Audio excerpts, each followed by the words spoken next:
Buenas tardes, hoy iniciamos nuestra octava lección de lectura de comprensión lectora, para el examen ACUA 286. En esta octava lección, que es prácticamente nuestra última lección, analizaremos dos textos. Aquí analizaremos dos textos, uno de carácter literario y otro de carácter político. En este sentido, bueno, vamos a encontrar algunas diferencias entre qué es lo que tenemos que hallar, qué es lo que tenemos que entender de un texto de tipo literario y un texto político. También es importante mencionar que tendremos que aplicar algunas de las estrategias realizadas en las sesiones anteriores, en la sesión de la 1 a la 5, y también es importante mencionar que en nuestra novena lección realizaremos lecturas más cortas, en las cuales también ya aplicaremos de forma directa o de manera casi indirecta las estrategias de comprensión que habíamos desarrollado en las primeras sesiones. Es importante mencionar, ¿no?, que en el caso de los textos de carácter literario, que es como el primero que vamos a comprender o intentar comprender el día de hoy, es un texto ficcional. Entonces, en este sentido, a partir de quizá de un acto real, ¿no?, pero que también hay que entender que al ser una ficción, pues podemos encontrar cosas que pueden ser un poquito inverosímiles, un poquito irreales. Por lo tanto, también en ese sentido tenemos que entenderlo. Cuando analizamos un texto literario, como ya lo hemos mencionado en alguna ocasión, tenemos que tener muy en cuenta, o de una manera muy consciente, que estos textos son ficción y que por lo tanto lo que podamos entender o comprender de ellos va ligado a una ficción. Es decir, que las preguntas que nos puedan realizar con respecto a ellos también son preguntas en las cuales no se van a enfocar a una verdad real, a una verdad, tangente, sino más bien a una verdad de carácter ficcional dentro del texto.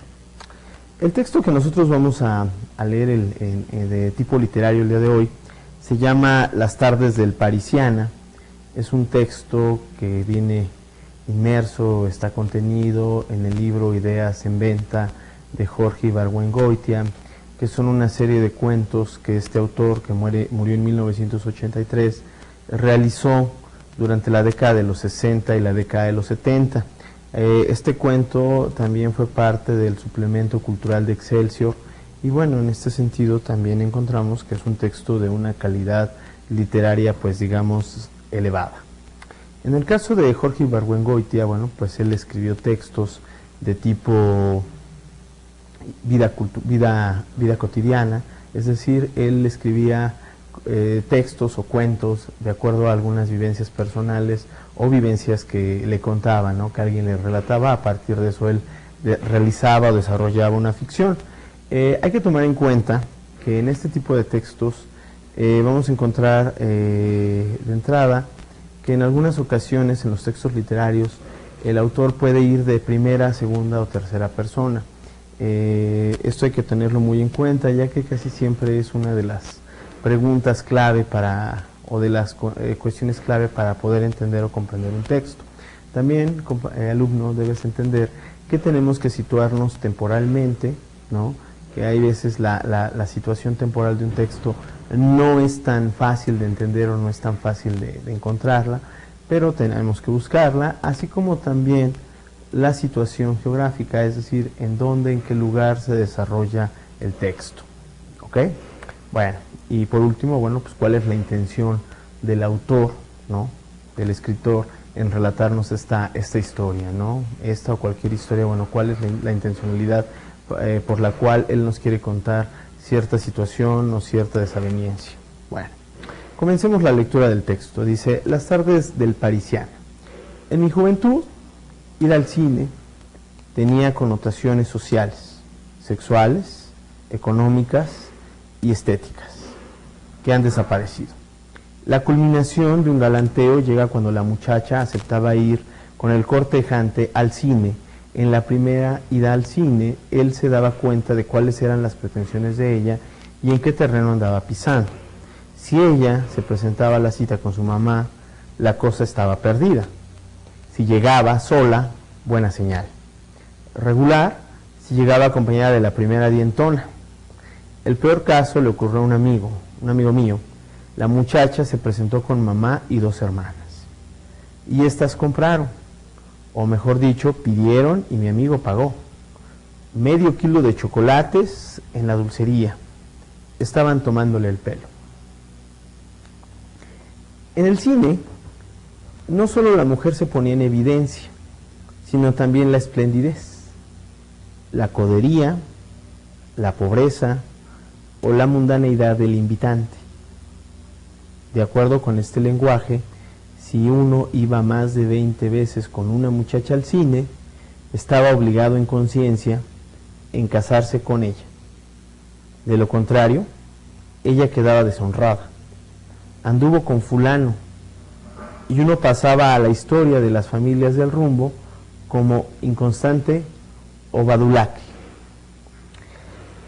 Pero más que apretarle la mano a la novia, los jóvenes de hace 30 años íbamos al cine para escapar de la vida real, que era aburridísima, creyendo que perdíamos un tiempo precioso que, según nuestros padres, debimos dedicar al aprendizaje de esas cosas útiles.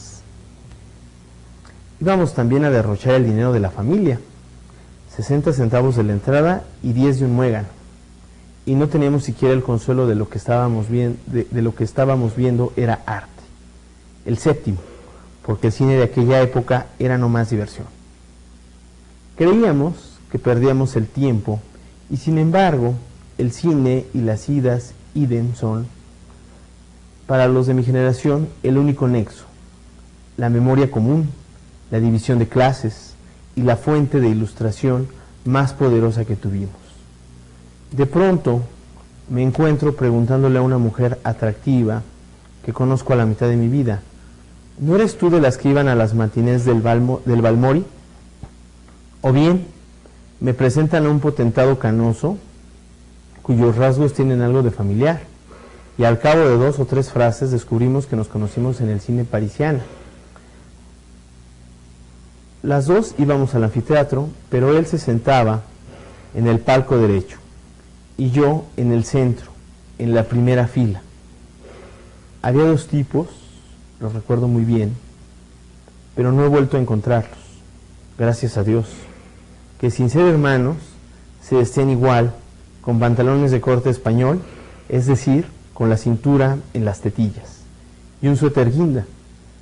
Se paraban durante los entreactos a fumar en el umbral de la salida de emergencia y tarareaban piezas de Harry James. Para enriquecer las experiencias de los que íbamos al cine, los arquitectos encargados de construir salones habían hecho lo posible por darle a cada uno de ellos un ambiente especial e inconfundible. Este ambiente, en vez de acabarse con la vejez del edificio, la acrecentaba. El Parisiana se distinguía por tener un cielo raso, de manta, haciendo ondas, manchado de goteras, a través del que se oían las carreras de las ratas o de los gatos persiguiéndolas. El Balmori tenía un barandal del anfiteatro forrado de terciopelo azul, muy luido, las paredes y el techo con estuco dorado y blanco, y los excusados más elegantes de México, con vista a la calle de Álvaro Obregón. En el Bucareli había colgadas del techo 6 lámparas con pantallas hexagonales que se reflejan en las calvas de los que estaban sentados en la luneta. Había más calvos que ahora y se lustraban la cabeza. Pero el cine más bello de todos era el Regis, que estaba destinado a ser mártir de decoradores incompetentes. Tenía palcos con sillas y en cada uno de ellos lámparas de pie con pantallas de chaquiras. Era el lugar perfecto para ver las manos de Orlac. Bueno, así termina este relato. Bueno, de entrada, vámonos al título, ¿no? Dice Las tardes del Parisiano. En términos generales, ¿a qué se refiere nuestro autor como idea general del texto? Es decir, ¿cuál es la idea del texto? La idea del texto será preguntarnos sobre la decoración de los cines. No es la idea central del texto. La idea central del texto será hablar de los techos, de las ratas y de las persecuciones de gatos contra ratas en el cine parisiano. No, tampoco ese es el origen del texto, ¿no? O la temática central del texto. La idea central o idea general del texto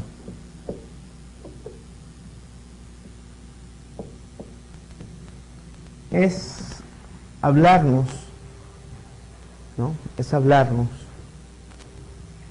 de cómo el cine o las salas de cine eran, de manera muy particular, un espacio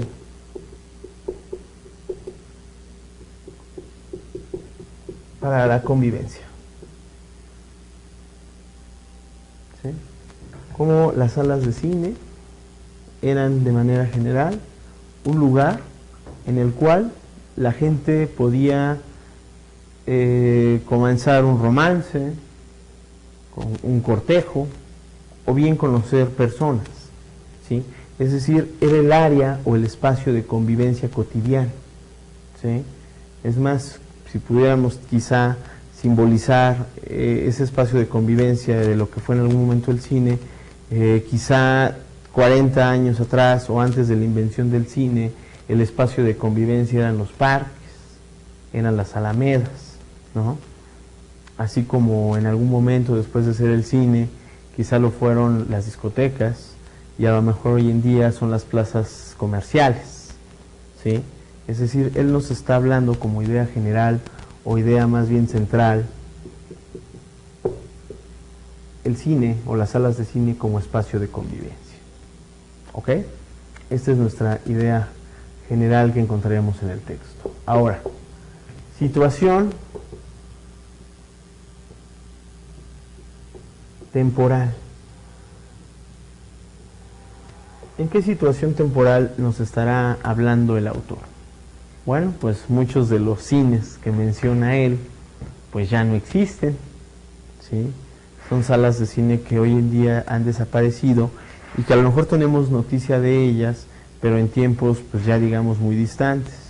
En buena medida, él también nos habla sobre una lejanía de eso. Él habla de su juventud, ¿no?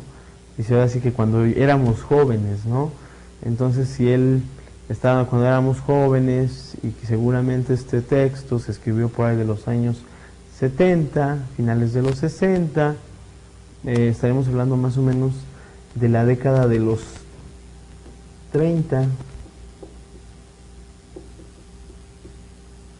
de 1930, década de 1940 aproximadamente, en términos temporales. Ahora bien, situación geográfica.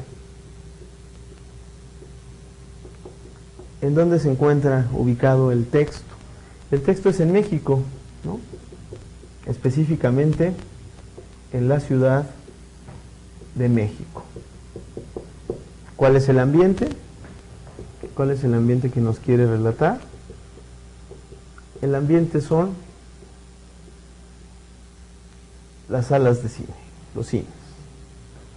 ¿Ok? Entonces, bueno, con esta lectura rápida, eso es lo que encontramos como ideas generales, como idea central, como ubicación, como situación temporal, situación geográfica y ambiente, los cines.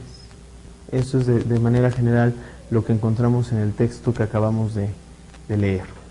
Ahora bien, vamos a llevar a cabo nuevamente un ejercicio muy parecido al que hicimos ayer, que fue en la clase anterior, que fue el empezar a desbaratar el texto, empezar a desmenuzarlo, para encontrarle algunas raíces y encontrarle algunas particularidades, ¿no? Bueno, vamos a comenzar con el primer párrafo. Dice: en mi juventud, el cine tenía connotaciones sociales, sexuales, económicas y estéticas que han desaparecido. Es decir, en este caso nos está hablando de que en el cine ya no es en ese momento, cuando él está escribiendo este texto, lo que fue en su juventud, ¿sí? Dice, la culminación del galanteo llega cuando el muchacho aceptaba ir con el cortejante al cine. ¿Ok? ¿Qué quiere decir esto? Que el cine se convirtió en algún momento en un lugar en donde se podía concluir o cerrar un cortejo o un noviazgo, ¿sí? Y primordialmente, como dice aquí, ir con el cortejante, ¿no? Dice, en la primera ida al cine, él se daba cuenta de cuáles eran las pretensiones de ella y en qué terreno andaba pisando. Es decir, si la muchacha aceptaba ir al cine, pues ciertamente el que la invitaba, pues se daba cuenta en esa primera cita, en esa primera reunión en el cine, hasta dónde podía llegar con la muchacha, ¿no? Es decir, cuáles eran los alcances que podía obtener con la muchacha. Y luego dice, si ella se presentaba a la cita con su mamá, la cosa estaba perdida. Si llegaba sola, buena señal. Regular, si llegaba acompañada de la primera dientona. ¿A qué se refieren con la primera dientona? Pues con alguna amiga, ¿sí? Aquí está utilizando un lenguaje de carácter figurado, un lenguaje metafórico. Dice una dientona, pues porque es una metiche, alguien que él seguramente no tenía contemplado invitar. Y dice, el peor caso le ocurrió a un amigo. La muchacha se presentó con mamá y 2 hermanas, y estas compraron, o mejor dicho, pidieron y mi amigo pagó medio kilo de chocolates en la dulcería.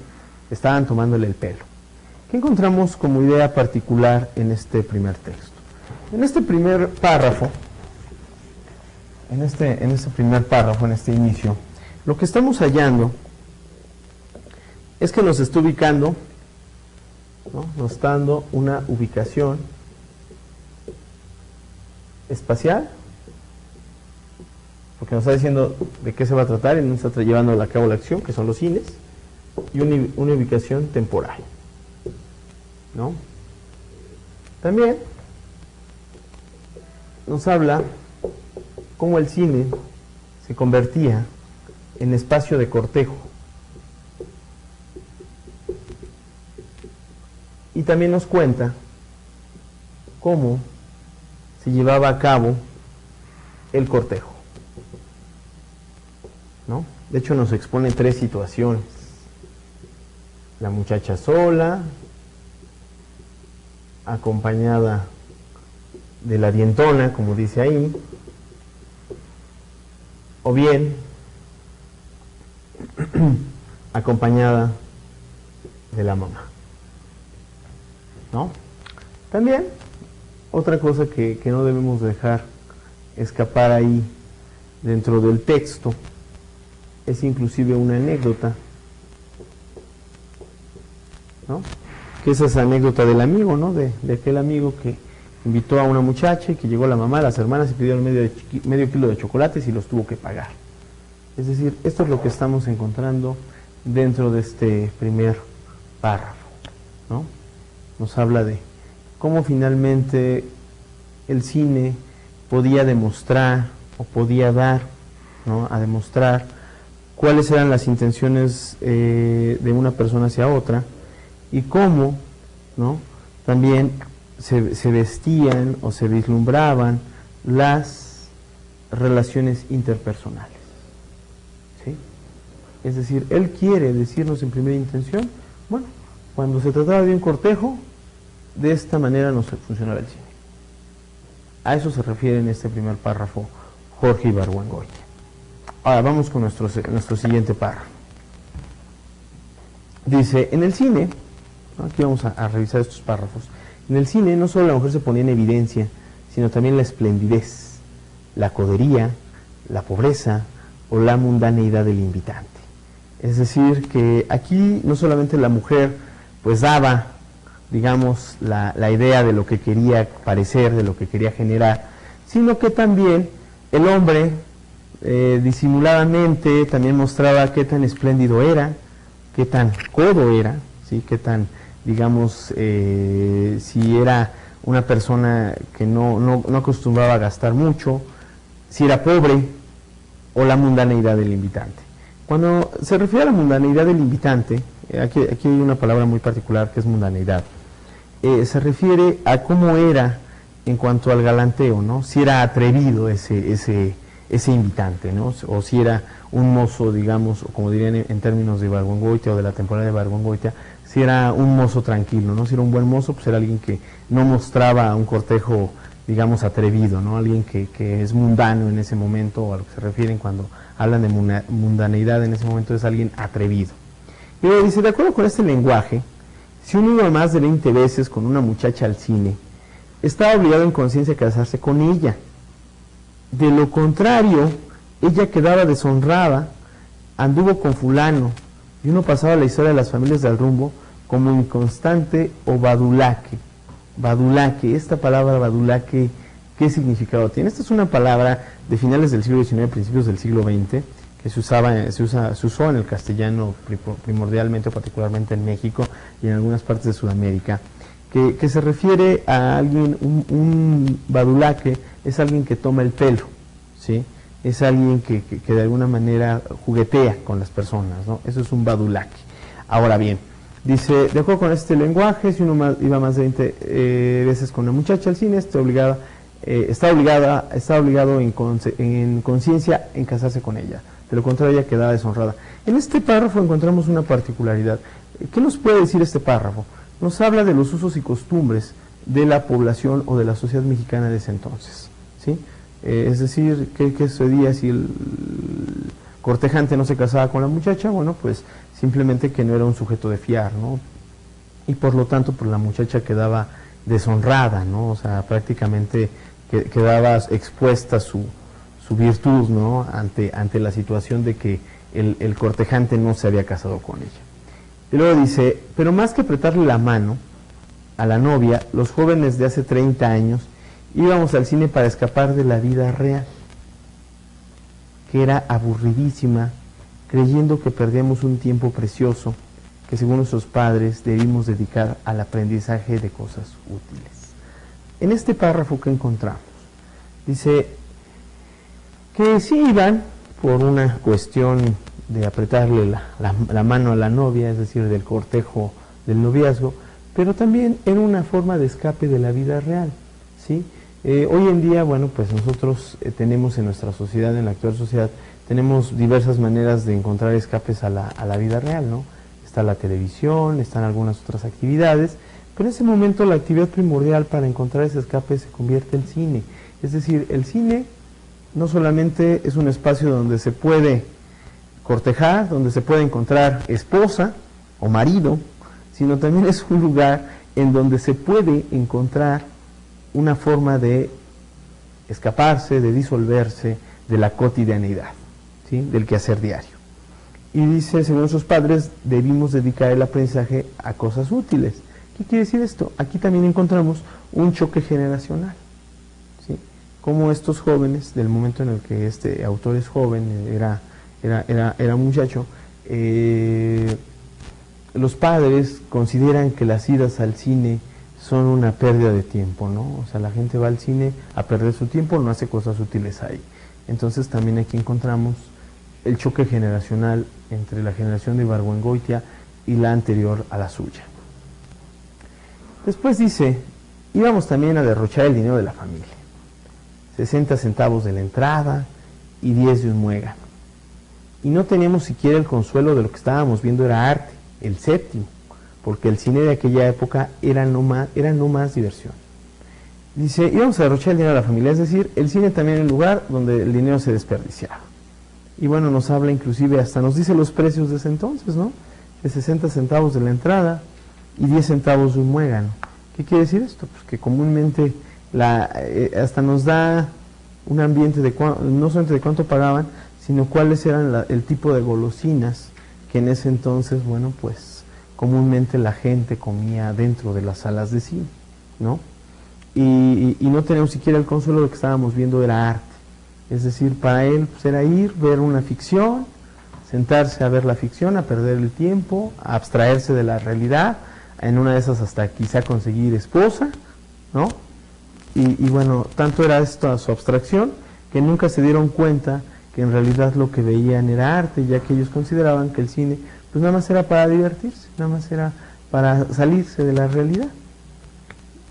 Y luego en el siguiente párrafo dice, creíamos que perdíamos el tiempo y sin embargo el cine y las idas, idem son, o sea, y las idas y las idas.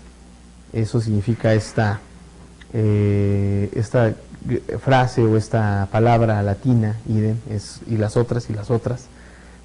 Para los de mi generación, el único nexo, la memoria común, la división de clases y la fuente de ilustración más poderosa que tuvimos. Aquí se refiere a la sociedad, ¿no? Dice, de tantas idas y venidas al cine, de tantas idas ahí, a ese lugar, es el nexo que él tenía con la memoria del colectivo. Es cuando él expresa que se convivían o se conjuntaban todas las clases sociales. No se hacían una, porque si nos habla la división de clases. Iban todos, pero ciertamente se podía notar, según lo que nos está aquí relatando, qué tipo de personas iban, ¿no? Así que se podía definir las diferentes clases sociales que existían a esto. Y dice además, y la fuente de ilustración más poderosa que tuvimos.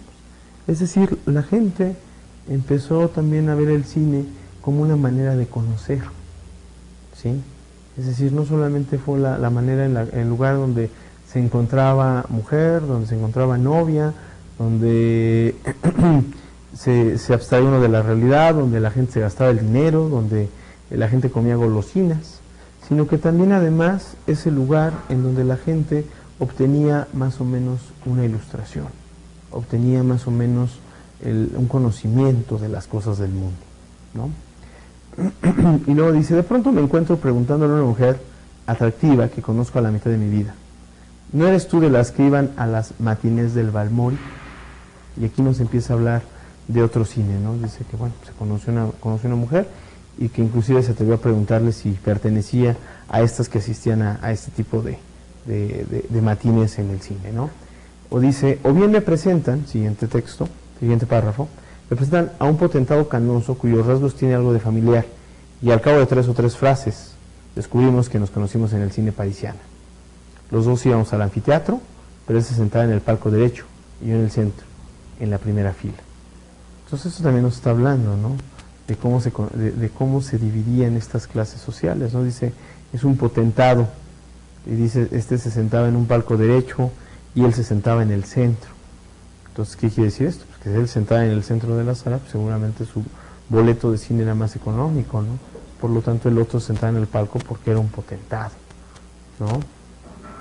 Y luego dice, el siguiente párrafo, había 2 tipos, los recuerdo muy bien, pero no he vuelto a encontrarlos, gracias a Dios, que sin ser hermanos se vestían igual, con pantalones de corte español, es decir, con la cintura en las tetillas y suéter guinda. Se paraban durante los entreactos a fumar en el umbral de la salida de emergencia y tarareaban piezas de Harry James.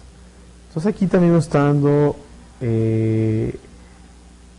digamos, un perfil de otro tipo de personalidades o de otro tipo de personas, de gente que acudía a las salas de cine, ¿no? Los sujetos se hacían igual, inclusive nos habla de qué tipo de vestuarios se utilizaban en ese entonces, ¿no? Nos está describiendo el vestuario de 2 personajes que se vestían así, seguramente era una práctica común este tipo de vestimenta, ¿no? Dice, se paraban entre los entreactos a fumar en la salida de emergencia.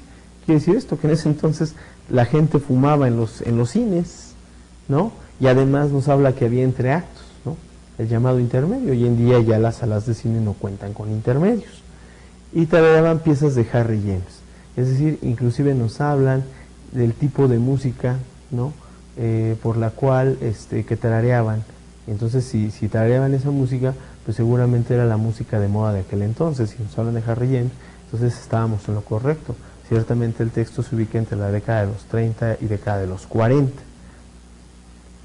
Y luego dice, para enriquecer las experiencias de los que íbamos al cine, los arquitectos encargados de construir estos salones habían hecho lo posible por darle a cada uno de ellos un ambiente especial e inconfundible. Este ambiente, en vez de acabarse con la vejez del edificio, se acrecentaba.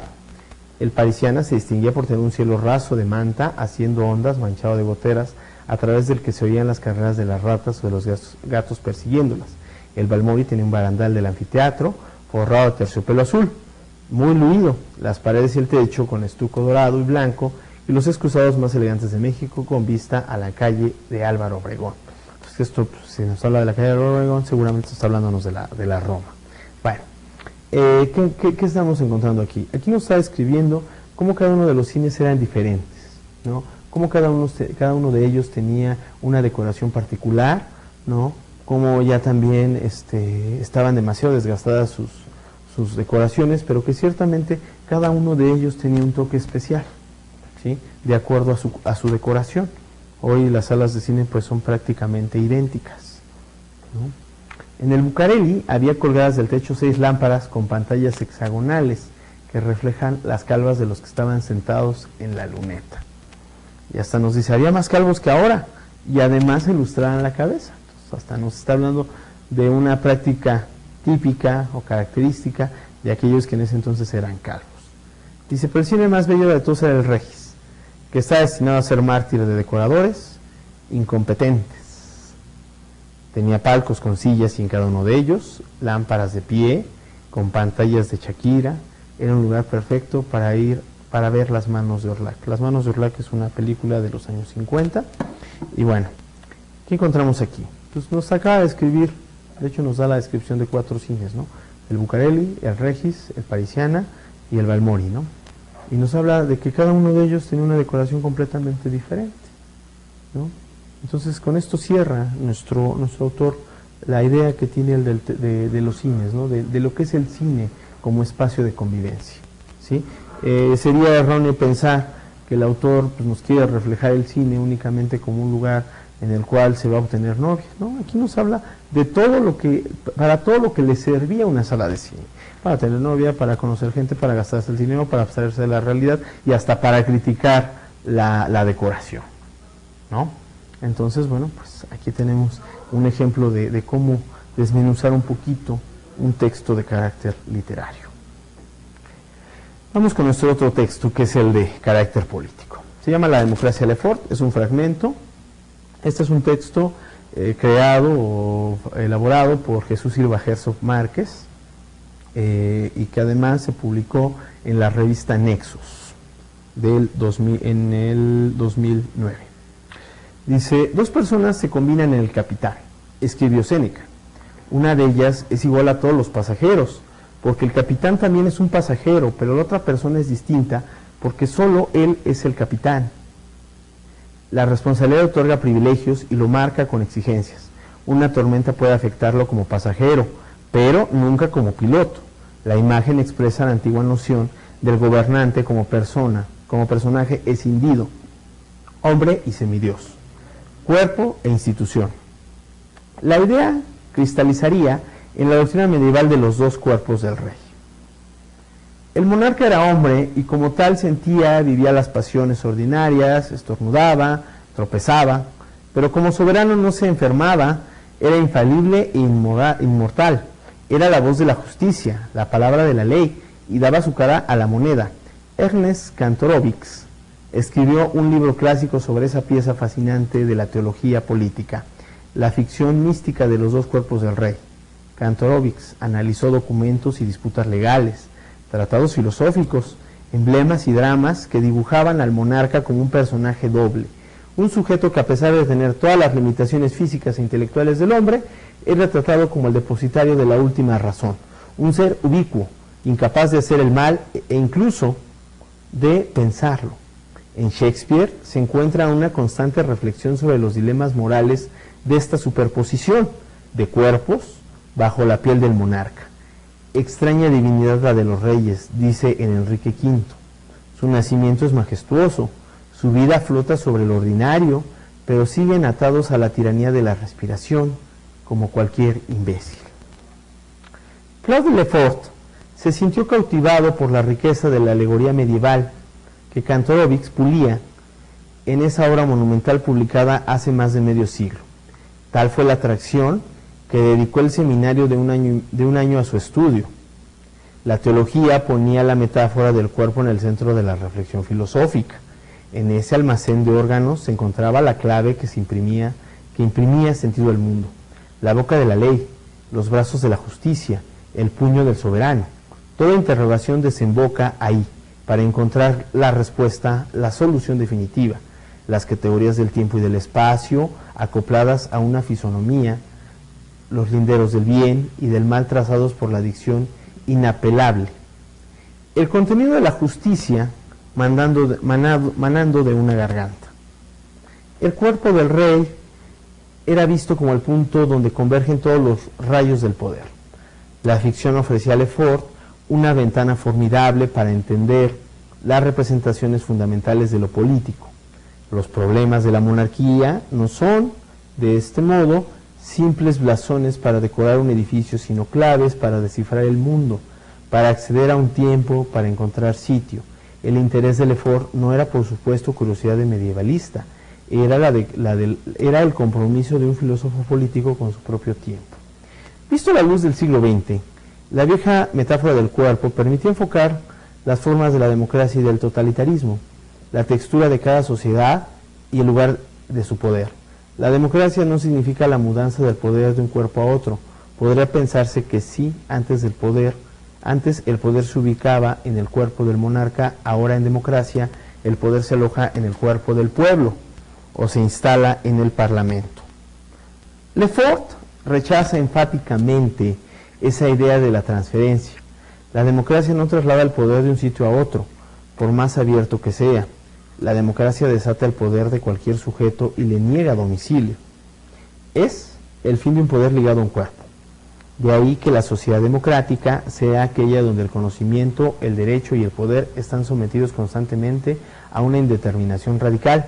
La fundación democrática no es una conquista, es, de algún modo, una escisión, una separación de la ciencia, la ley y la fuerza. Cuando el poder aparece como un lugar vacío, la sociedad es el teatro de una aventura. Lo que se ve instituido no está nunca establecido, lo conocido está minado por lo desconocido. El presente se muestra innombrable y cubre tiempos sociales múltiples, separados los unos de los otros en la simultaneidad, o bien únicamente nombrables en la ficción del futuro. Una aventura tal que la búsqueda de la identidad no se deshace de la experiencia de la división. Bueno, esto fue nuestro textito de Lefort, o nuestro fragmento del texto La democracia de Lefort. Y bueno, ¿cuál es el sentido o la idea central del texto? Es decir, ¿de qué nos quiere hablar Jesús Silva Herzog Márquez como idea general de nuestro texto? Nuestra idea central, ¿no? Nuestra idea particular sobre este texto es el paso de un sistema de monarquía en el cual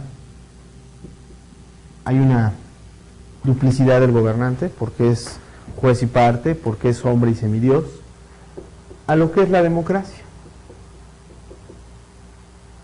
Es decir, la idea generalizada es cómo se da el paso, ¿sí?, de la monarquía a la democracia a través de la reflexión de un filósofo político llamado o apellidado Lefort. De eso se trata nuestro texto, de esta reflexión que tuvo Lefort acerca de cómo se puede pasar de un sistema monárquico a un sistema de carácter democrático. Ahora bien, en este caso tenemos varias particularidades, ¿no? Y bueno, ¿cómo comienza nuestro autor?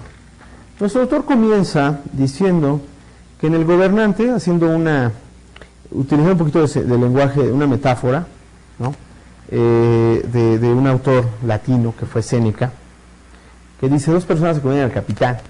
Una de ellas es igual a todos los pasajeros, porque el capitán también es un pasajero, pero otra persona solo se distingue porque solo es el capitán, es decir, son diferencias. La responsabilidad otorga privilegios y lo marca con exigencias. Una tormenta puede afectarlo como pasajero, pero nunca como piloto. La imagen expresa la antigua noción del gobernante como personaje cindido, hombre y semidios, cuerpo e institución. La idea cristalizaría en la doctrina medieval de los dos cuerpos del rey. ¿Qué quiere decir con esto nuestro autor? Nuestro autor, cuando nos habla del monarca, acerca de la reflexión de Lefort, dice que el monarca, ¿no?, es cuerpo porque es igual a cualquier ser humano, pero que por el otro lado tiene una virtud, que es lo que lo hace ser gobernante. Tiene una dualidad el cuerpo del rey, ¿sí? Es decir, está ahí porque, bueno, pues porque es un hombre, pero también está ahí porque reúne una serie de virtudes, que es por lo cual o más bien se hace el gobernante, se hace el jefe político.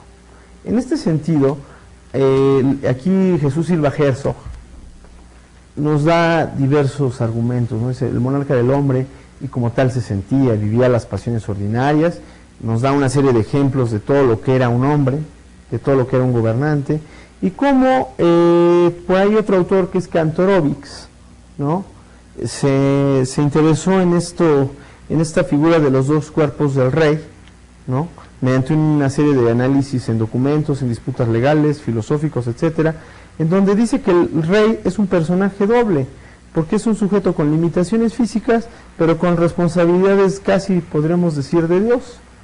Y luego nos dice que hay otro autor que reflexionó sobre esto y fue un literato, que fue Shakespeare. El caso de Shakespeare dice que se encuentra una constante reflexión sobre los dilemas morales de esa superposición de cuerpos bajo la piel del monarca, ¿no? Dice, y bueno, sobre un personaje que es Enrique V, dice, su nacimiento es majestuoso, su vida flota sobre lo ordinario.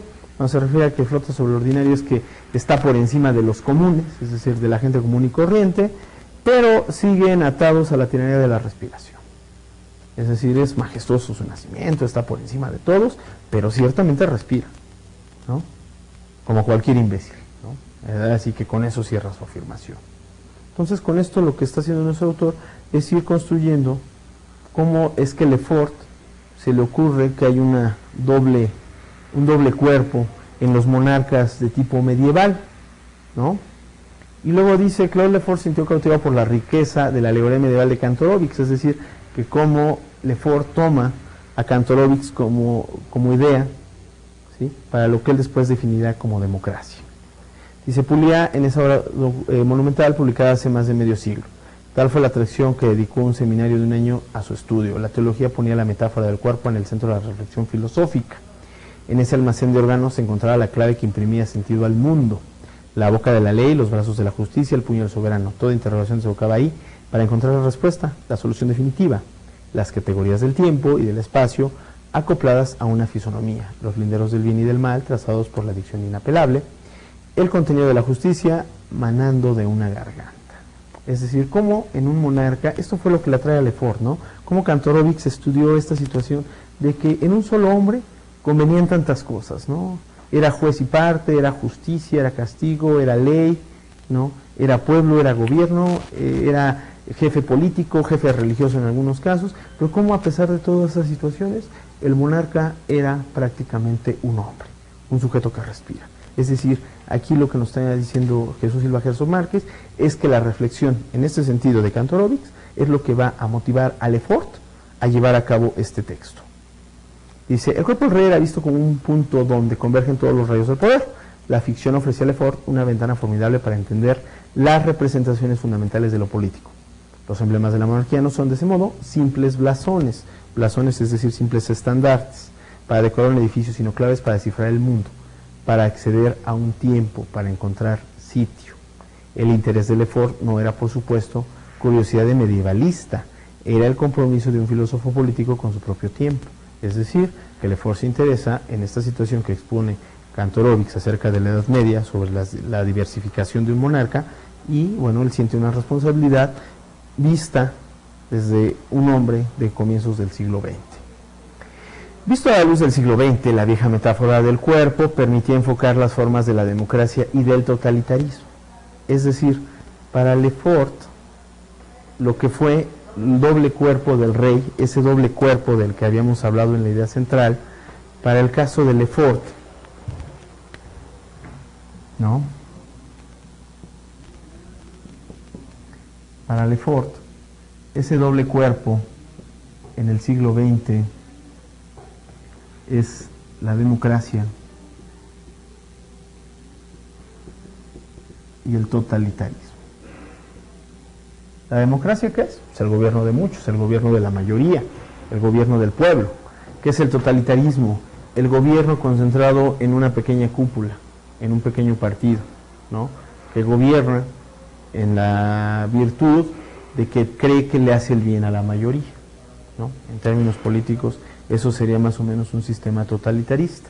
Entonces, bueno, pues para él, para Kantorovich, pues esto es el cuerpo y esto es lo que motiva a Lefort a entender que en el siglo XX los gobiernos ya no funcionan así, sino que tienen también una dualidad, democracia y totalitarismo. ¿Ok? Ahora bien, dice, la democracia no significa la mudanza del poder de un cuerpo a otro. Podría pensarse que si antes el poder se ubicaba en el cuerpo del monarca, ahora en democracia el poder se aloja en el cuerpo del pueblo o se instala en el parlamento. Volvemos a lo mismo, democracia como concepto de ¿qué? De gobierno de muchos, del gobierno de la mayoría, del gobierno del pueblo. Y dice, Lefort rechaza enfáticamente esa idea de la transferencia. La democracia no traslada el poder de un sitio a otro, pero por más abierto que sea, la democracia desata el poder de cualquier sujeto y le niega domicilio. Es decir, si bien Lefort dice que la democracia es el gobierno de muchos, no está tan de acuerdo con esa idea, sino que dice, bueno, muchos eligen a un sujeto, pero ese gobierno, ¿en qué recae?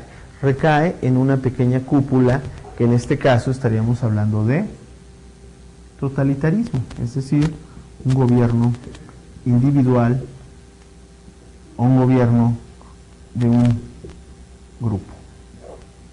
A eso se refiere nuestro autor cuando habla de que dice, bueno, la democracia es gobierno de muchos, pero esos muchos le trasladan el poder en buena medida a un pequeño grupo, a un sujeto, ¿sí? ¿Por qué? Porque finalmente el pequeño grupo requiere precisamente de ese poder, ¿sí? ¿Por qué? Porque no todos se pueden gobernar por sí mismos. Dice, es el fin de un poder ligado a un cuerpo. De ahí que la sociedad democrática sea aquella donde el conocimiento, el derecho y el poder están sometidos constantemente a una indeterminación radical. La fundación democrática no es una conquista, es de algún modo una escisión, una separación de la ciencia, la ley y la fuerza, cuando el poder aparece como un lugar vacío. La sociedad es el teatro de una aventura, lo que se ve instituido no está nunca establecido, lo conocido está minado por lo desconocido, el presente se muestra innombrable, cubre tiempos sociales múltiples, separados los unos de los otros, en la simultaneidad o bien únicamente nombrables en la ficción del futuro. Una aventura tal que la búsqueda de la identidad no se deshace de la experiencia de la división.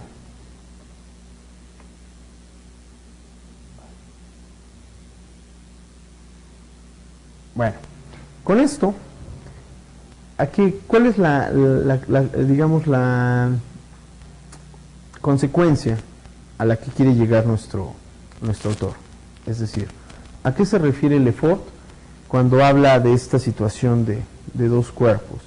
Él cree que sí, o sea, que la democracia se generó porque desapareció la figura del monarca, pero ciertamente la democracia o el gobierno entendido en términos del siglo XX, si bien es elegido por todos, siempre tendrá que recaer en un pequeño grupo y será precisamente este pequeño grupo quien centralice el poder. ¿Sí? Entonces, ¿qué quiere decir esto? Que el poder sigue dividido, en aquel entonces en la figura de un solo sujeto, ahora en la figura de una estructura llamada sociedad, pero que ciertamente, a pesar de ser una estructura, siempre determinará confiriendo el poder a un pequeño sector. ¿Por qué? Pues porque simplemente los hombres es difícil que se puedan gobernar de manera general o por todos, ¿no?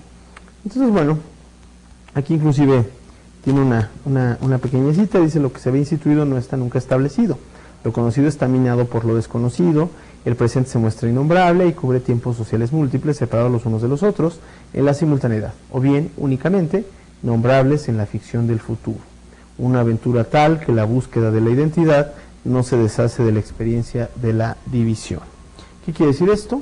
Bueno, pues que ciertamente la identidad finalmente no se desbarata, ¿sí? Es una entidad en la cual lo que se busca es un gobierno, a pesar de estas dos tipos de división, ¿no? La que se tenía contemplada en la Edad Media y la que se tiene contemplada a partir del siglo XX, de la cual nace la reflexión de Lefort. Bueno, pues con esto terminamos nuestra octava lección. Hay que tomar en cuenta algunas de las estrategias que hemos utilizado en las clases anteriores y bueno, en nuestra siguiente sesión únicamente daremos un repaso, utilizaremos textos un poquito más cortos, ¿sí? Para encontrar algunas otras estrategias y la aplicación de las mismas. Gracias.